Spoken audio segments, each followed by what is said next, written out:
Welcome to Let Me Fix This. Enjoy the video. You begin on the lock screen.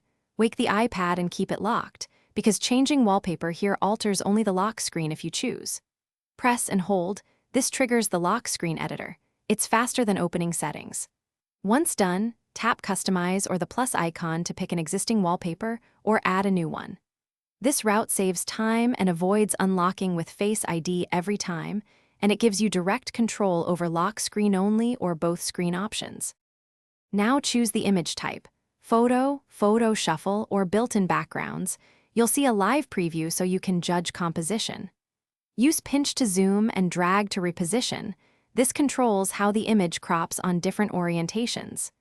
If the photo supports depth, toggle depth or perspective to keep subject clarity or enable subtle parallax motion. Make sure to test pinch and effect toggles because they determine whether widgets and time remain. Finish by tapping Done, then choose Set for lock screen, home screen, or both. This decides scope immediately, so pick deliberately. If widgets or notifications obstruct the image, make small crop changes or reposition widgets from the home layout. Readability is the key reason to tweak.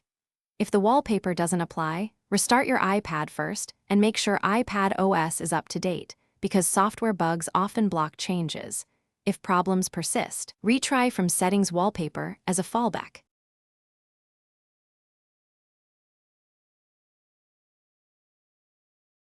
Thanks for watching. If you found this helpful, don't forget to like and subscribe.